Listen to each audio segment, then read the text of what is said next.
Biblias en la lectura bíblica?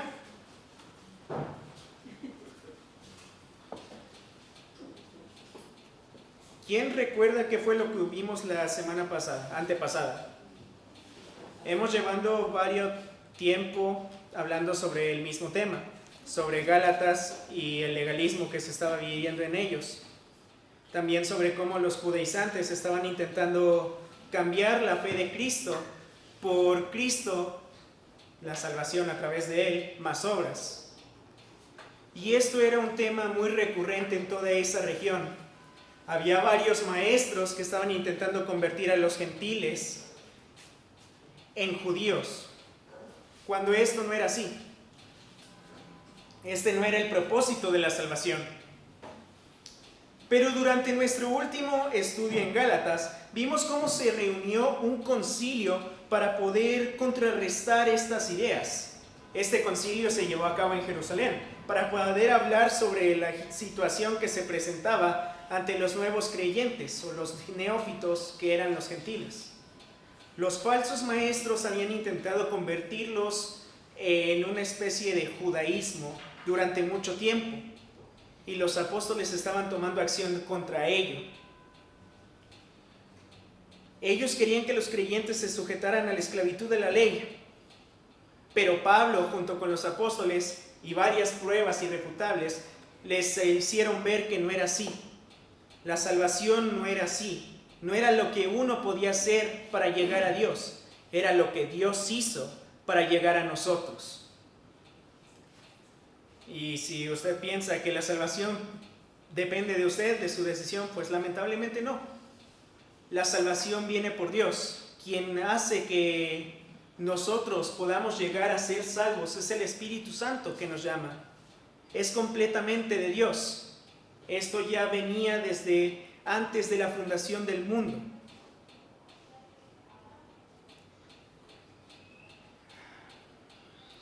Los falsos maestros querían hacer que el hombre fuera de cierta manera importante. A esto se le conoce como humanismo hoy en día, en donde el hombre es la principal persona. El hombre es el yo, y técnicamente es lo que estamos viviendo hoy en día. El hombre se está convirtiendo en su propio Dios. Él toma las decisiones de lo que quiere, él comete los pecados que él quiere justificándose, cuando hay un Dios que al final va a juzgar cada una de nuestras acciones.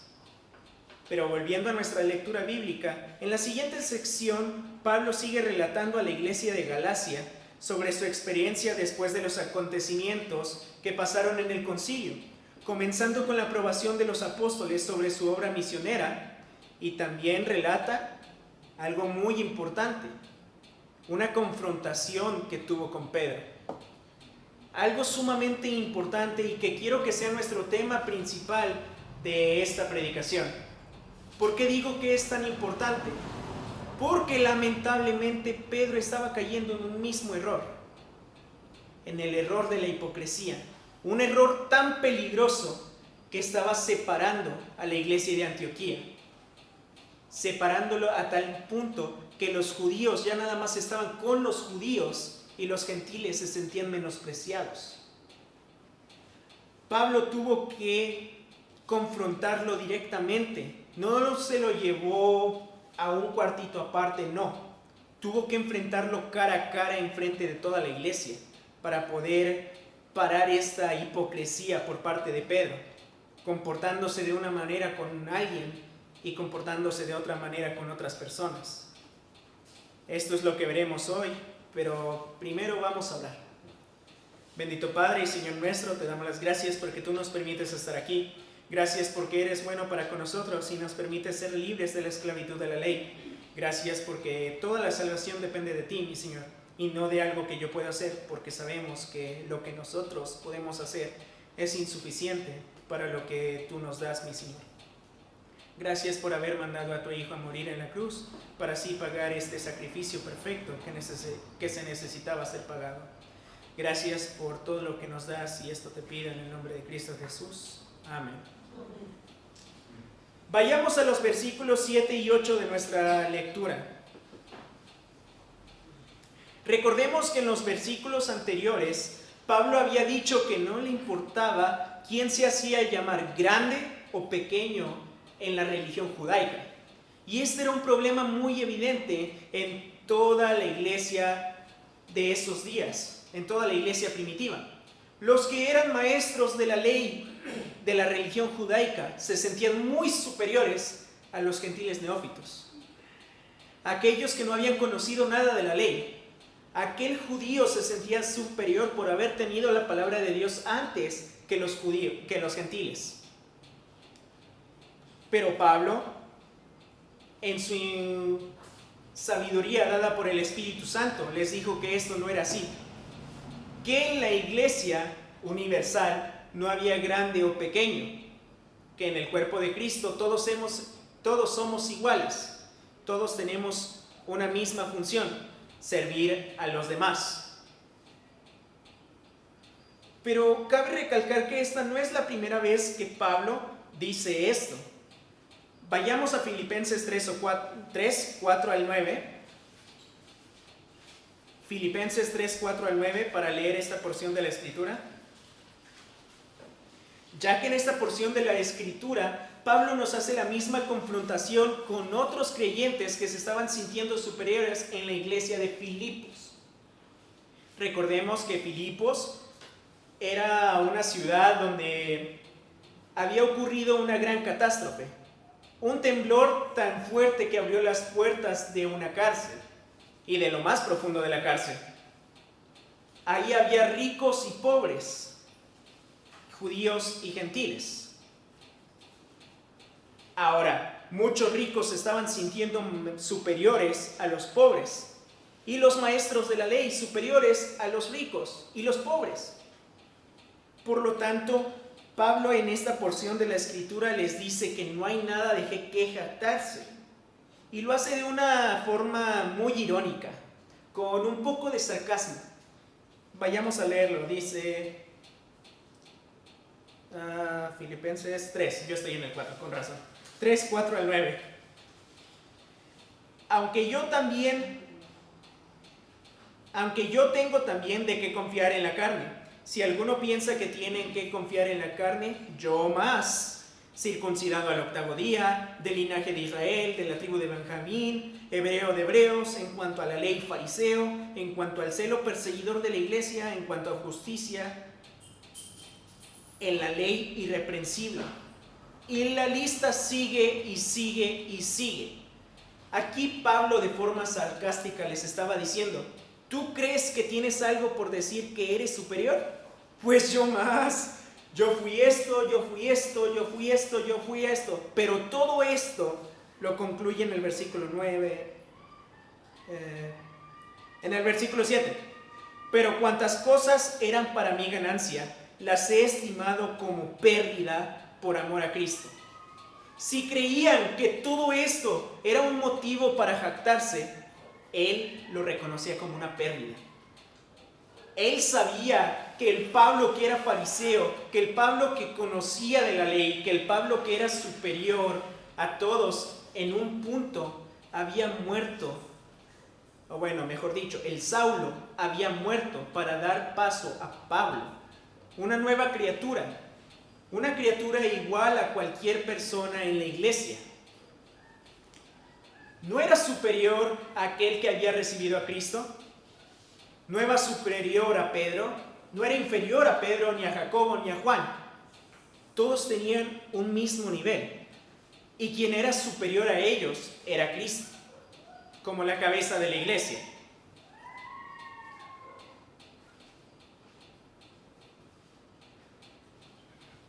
Aunque pudiese haber sido importante en su vida carnal, cuando uno acepta a Cristo, llega a ser igual que cada uno de los demás, siendo miembro de un mismo cuerpo, un cuerpo dispuesto a servir los unos a otros, un cuerpo dispuesto a servir a Cristo. Regresemos a la lectura bíblica, por favor.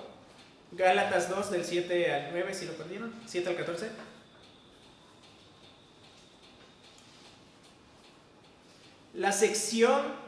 En esta sección de Filipenses, Pablo les dijo a los que se creían superiores que si tenían algo de qué jactarse, él más.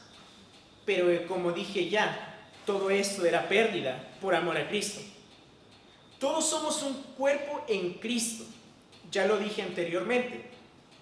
Y tal vez causa un poco de conflicto lo que les digo que todos somos iguales en la iglesia, porque muchos pueden pensar que está el pastor, están los diáconos, tal vez ellos tienen una posición más arriba de nosotros. Al menos eso es lo que se piensa carnalmente, ¿no? Pues si bien no hay jerarquías en el cuerpo de Cristo, en la iglesia universal, en la iglesia local sí hay jerarquía. Pero en sí todos somos uno en Cristo. ¿Y a qué me refiero con jerarquía? Sí, está el pastor, están los diáconos, y ciertamente ellos tienen un poco más de, digamos, potestad en la iglesia local, poder. Si bien nosotros tenemos también la decisión como congregación, ellos son los que tienen un poco más de, digamos, peso en cuanto a algunas cosas. Pero en la iglesia universal, en el cuerpo de Cristo, todos somos iguales.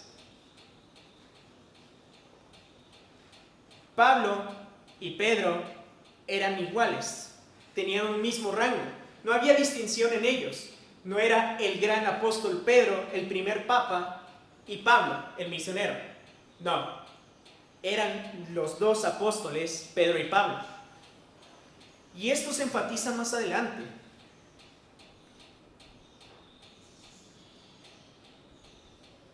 Versículo 8. Dice, pues el que actuó en Pedro para apostolado de circuncisión, actuó también para mí con los gentiles. Aquí es en donde les digo que se enfatiza que no había ninguna distinción. Los dos eran salvos por gracia por medio de la fe a través de Jesucristo. Y habían llegado a ser apóstoles por su llamamiento. Y no por tener más tiempo Pedro que Pablo era superior a él. No. Si se fijan, ambos tenían la misma encomienda, pero en contrapartes.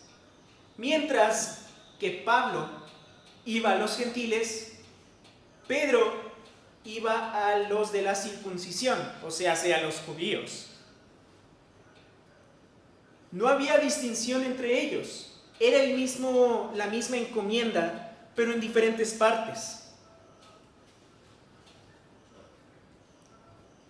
Y vemos que la decisión de llamarlos así no vino meramente de la iglesia local, no vino por parte de un hombre, no vino por parte de Pedro, como tomó la mala decisión de llamar a Matías apóstol. No, esto vino directamente de Dios. Fue algo que Dios dijo para que ellos pudieran servir.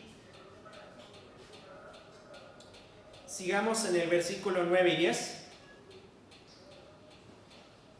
Reconociendo la gracia que había sido encomendada, Jacobo, Cefas y Juan, que eran considerados columnas, nos dieron a mí y a Bernabé la diestra en señal de compañerismo, para que fuésemos a los gentiles y ellos a la circuncisión. Reconociendo la gracia. Esto quiere decir que los apóstoles habían reconocido y habían dado el visto bueno a las acciones que Pablo y Bernabé estaban haciendo, enseñando a los gentiles. Y no solo esto, que les reconocían que Dios mismo les había encomendado estas cosas, escogiendo a Pablo y a Bernabé como los mensajeros a los gentiles. Esto es importante y muchas veces se pasa por alto hoy en día. Si se fijan, hubo un momento para examinar a Pablo y Bernabé para ver si concordaba lo que ellos decían con lo que Jacobo, Pedro y Juan predicaban. Ahora hay muchos que se hacen llamar pastores o misioneros que en realidad no predican lo mismo en todas las iglesias. Unos predican salvación por gracia, Unos predican salvación por gracia más obras, unos predican bautismo, otros predican cualquier cosa, pero no todos predican la palabra de Dios pura y viva. Esto es lo que se estaba haciendo con Pablo y Bernabé. Se les estaba preguntando qué enseñaban o qué habían hecho a lo largo de estos años, qué habían hecho entre los gentiles. Y al ver que todo concordaba con lo que Jacobo, Juan y Santiago estaban enseñando, les extendieron la mano diciendo que lo que ellos dicen queda probado por nosotros, nosotros concordamos con ellos, ellos están enseñando la verdad.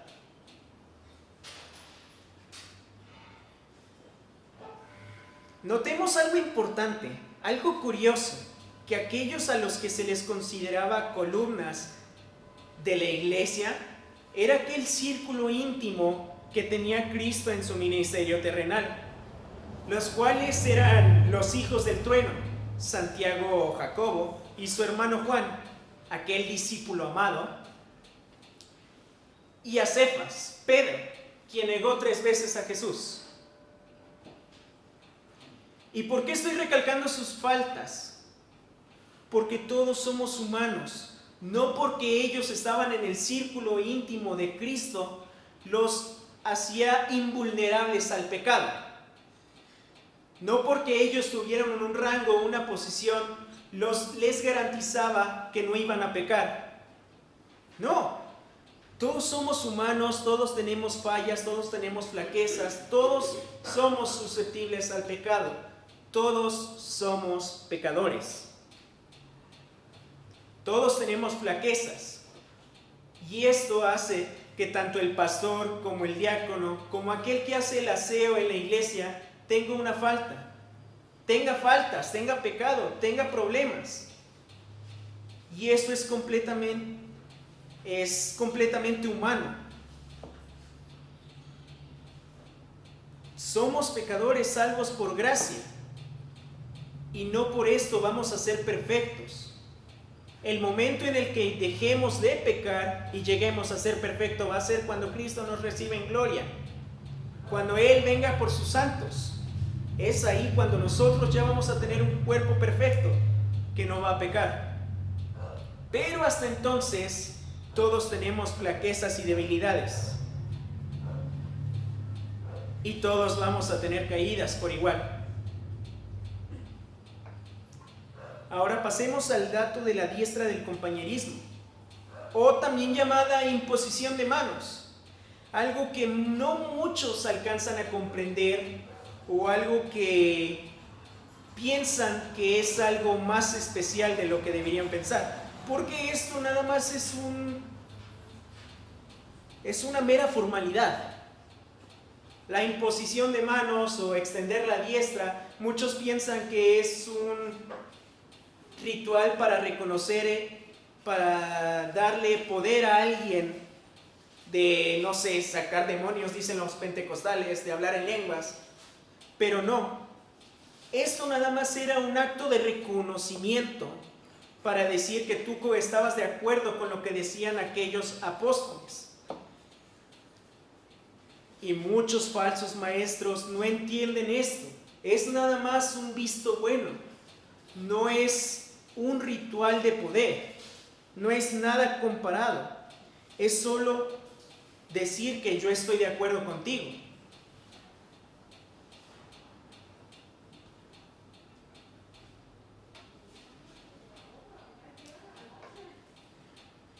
Tanto Pablo como Bernabé, como Juan, como Pedro, todos enseñaban una misma cosa: salvación por medio de la gracia a través de la fe en Cristo Jesús, quien murió cargando el peso del pecado y la condenación, y no solo esto, sino que también se levantó de los muertos para romper el velo que separaba a Dios y al hombre, proveyendo un camino para poder llegar a Dios, y este camino era Jesucristo hombre.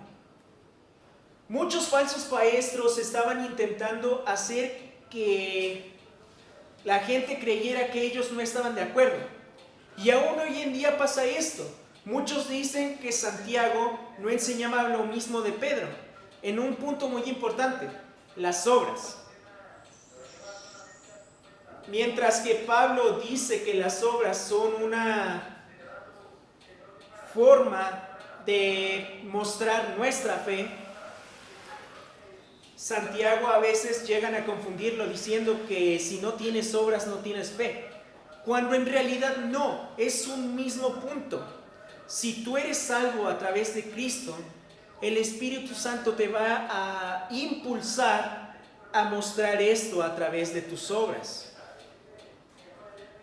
Tal vez suena un poco revoltoso, tal vez los reborujeo un poco, pero pongámoslo un poco más simple.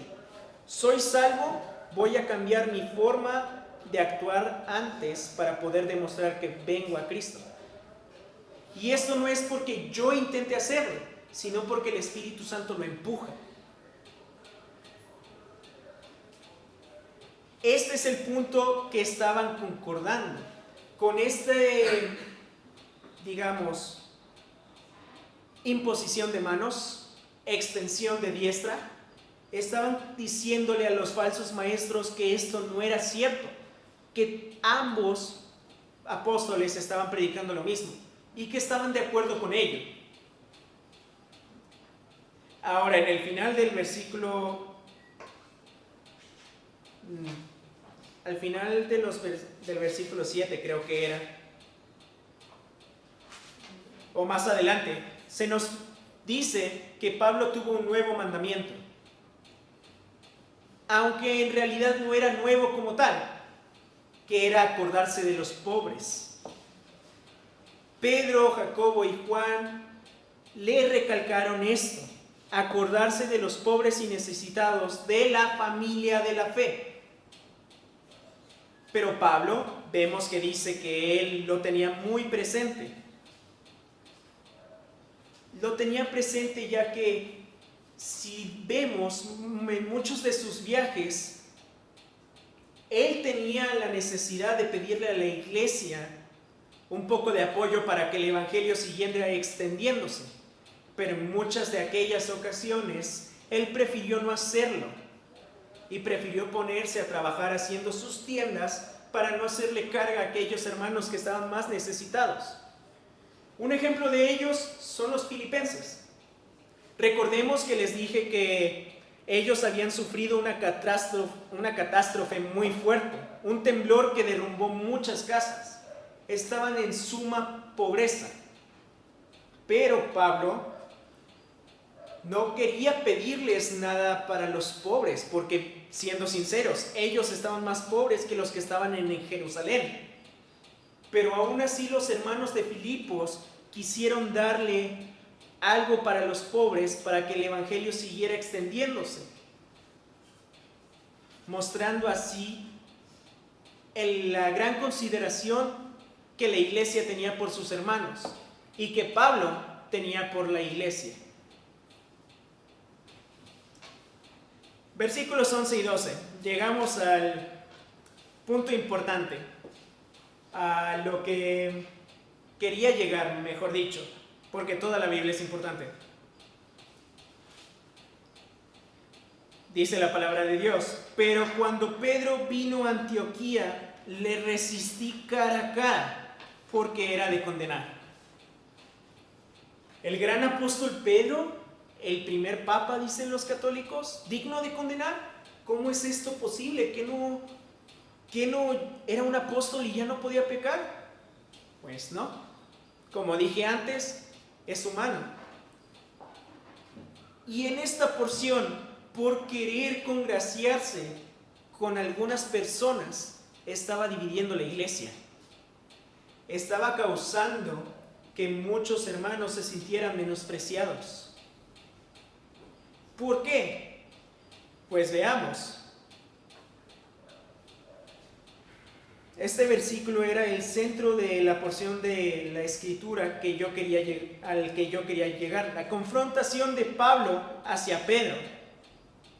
Esto se nos relata en la epístola de Gálatas, pero muy curiosamente no la encontré en Hechos. Tal vez necesité buscar más, tal vez sí la omitieron, Pero lo que pasó aquí fue que Pedro fue a visitar a Antioquía mientras Pablo estaba ahí. Y él, mientras estaba con los gentiles, se estaba comportando como uno más de ellos. No tenía cuidado de la ley, la supuesta ley hablada.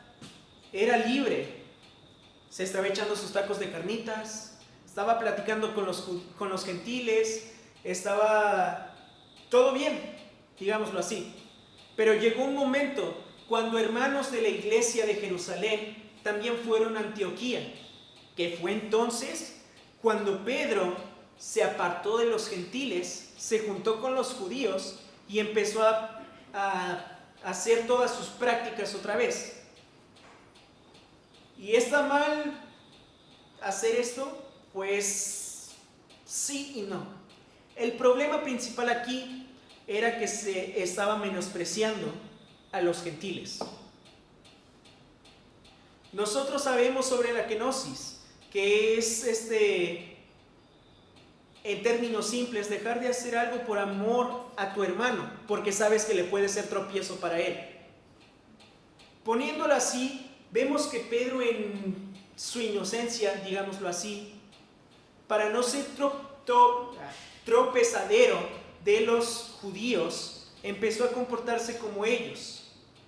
Pero al intentar hacer esto, hizo que los gentiles cayeran. Él intentó que ellos vieran que la salvación venía para todos, pero no se fijó en lo que le estaba haciendo a los gentiles. Y esta era la acción que Pablo estaba condenando. Que mientras él estaba teniendo, digamos, dos caras ante la iglesia, los gentiles se estaban sintiendo menospreciados.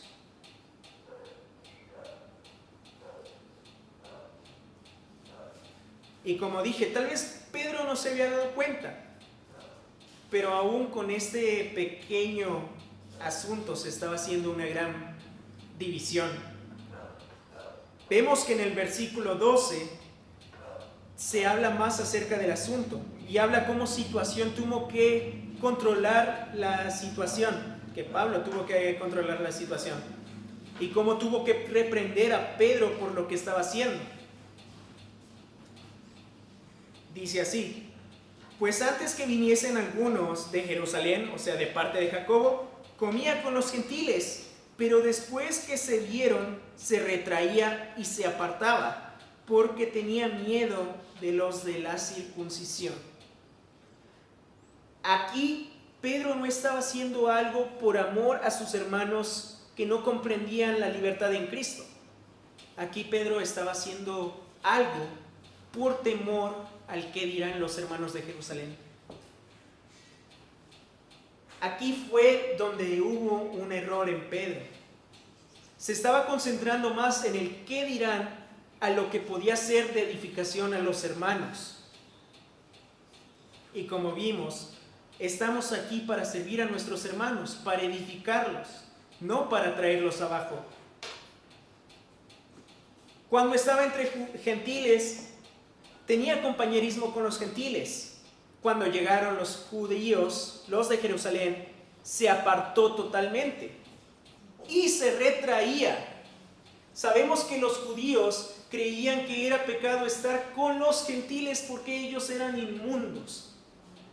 Ellos eran diferentes. Ellos no conocían al Dios verdadero ni habían guardado los rituales que ellos habían guardado desde que tenían uso de razón. Y Pedro estaba cayendo en ese mismo error otra vez.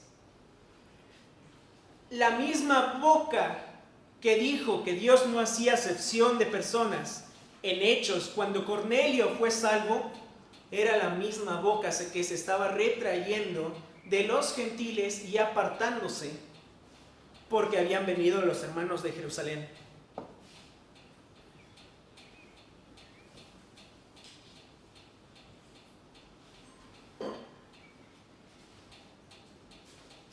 Los neófitos gentiles se estaban sintiendo menospreciados y los maestros judíos que se creían superiores estaban ganando un poco de terreno en esta confrontación. Entonces, ¿cómo debían comportarse? ¿Como judaizantes o como salvos por medio de la fe? Esto lo podemos ver en los versículos más adelante, en el de 13 y 14.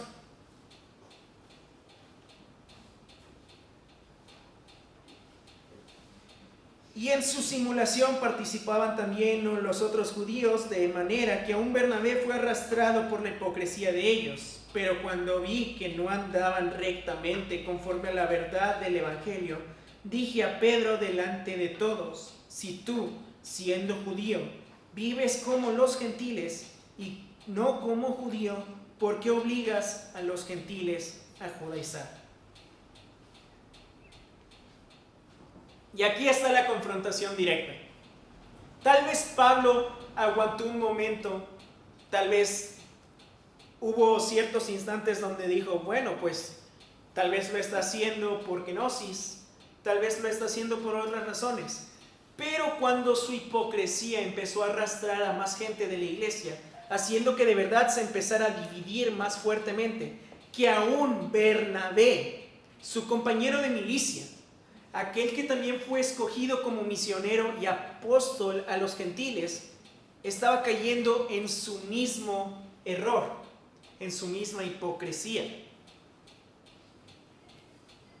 Aquí fue donde Pablo ya no pudo aguantar más y tuvo que confrontarlo. Y no de una manera tranquila, sino fuerte, para que pudieran verlo todos, para que los falsos maestros también pudieran ver que esto no estaba bien y que ellos estaban errados. La acción de Pedro había empujado a varios de los de Antioquía a que fueran retraídos con los gentiles, a comportarse de una manera diferente, a menospreciarlos, haciendo acepción de personas y distinción entre el cuerpo de Cristo, fingiendo ser superiores a los gentiles por solo ser hijos de Abraham y de haber seguido la ley desde que tenían uso de razón. Pero esto no era lo que debería estar sucediendo. Podemos ver que no importa si eres un misionero como Bernabé, un apóstol, aún puedes caer en pecado. Algo tan simple y pequeño puede hacer una gran división en la iglesia. Pedro, buscando la aprobación de los que habían venido de Jerusalén, estaba siendo un gran problema en toda la iglesia. La confrontación de Pablo llega en el versículo 14, donde él pudo ver lo que estaba haciendo, cuando él vio que lo que estaba haciendo no era del agrado de Dios y no concordaba con la verdad del Evangelio que él mismo estaba predicando. Pedro mismo había dicho que Dios no hacía acepción de personas, pero ahora él estaba haciendo acepción de personas. Es por esto que Pablo tuvo que actuar de una forma rápida y directa para confrontar a Pedro en frente de todos, aún de aquellos que habían venido de Jerusalén a visitar la iglesia de Antioquía.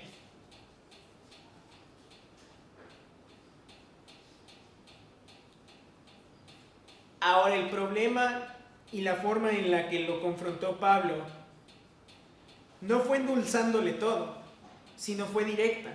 Y sabemos que Pablo estaba molesto con Pedro, tanto así que no quería verle la cara, como se nos dice en el versículo 11. Estaba realmente molesto con él por lo que estaba haciendo, como él, siendo del círculo íntimo de Cristo, estaba haciendo tal cosa.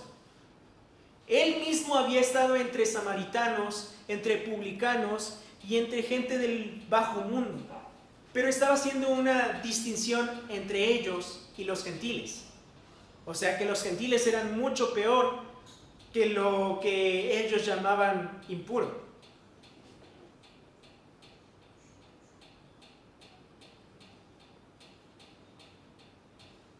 Pablo le dijo directamente: si tú, siendo judío, vives como los gentiles, cuando están los gentiles, y no como judío, porque tú obligas a los gentiles a seguir el judaísmo?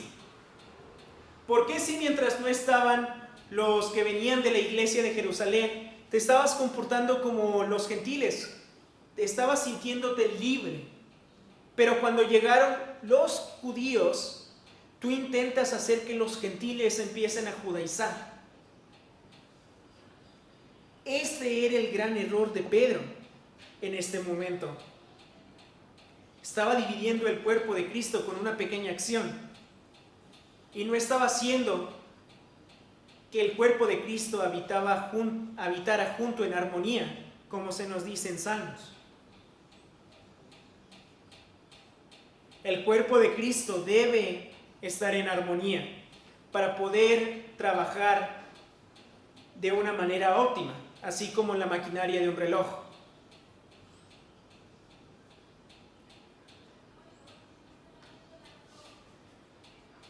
Los ritualismos del judaísmo no son necesarios para la salvación, igual que los ritualismos que se siguen hoy en día en muchas de las iglesias.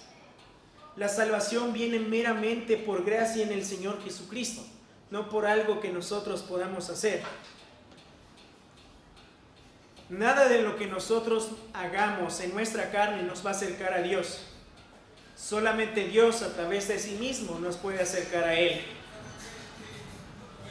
No importa quién te está viendo, no importa quién está escuchándote. Si no sigues la verdad del Evangelio, estás cometiendo un error. No importa si eres el pastor, no importa si eres diácono, no importa si tienes alguna posición en la iglesia local. Aún pequeñas cosas pueden causar grandes impactos. Como pudimos ver, hay pequeñas acciones que pueden ocasionar grandes impactos en las personas de nuestros alrededores. Acciones tales como una forma de actuar, dependiendo quién está cerca o quién no lo está. O darle menos prioridad a alguien y darle más prioridad a alguien que viene de visita. Supuestamente siendo más importante que los que ya estamos aquí. O muchas ocasiones es al revés. Cuando tenemos visita lo rezagamos y nos juntamos solo con los que estamos aquí. Cosas así pueden hacer que el Evangelio de Cristo sea blasfemado.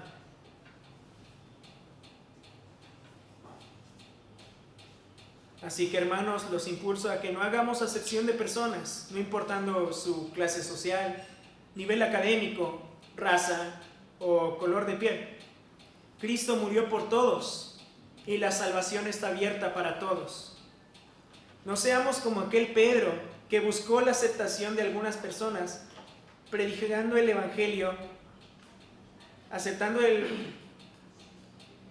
buscando la aceptación de algunas personas, y busquemos predicar el Evangelio a toda criatura. Y si vienen a la iglesia local, no hagamos acciones que los hagan menos, y busquemos integrarles lo más que podamos. Vamos a orar. Bendito Padre y Señor nuestro, te damos las gracias porque eres bueno para con nosotros.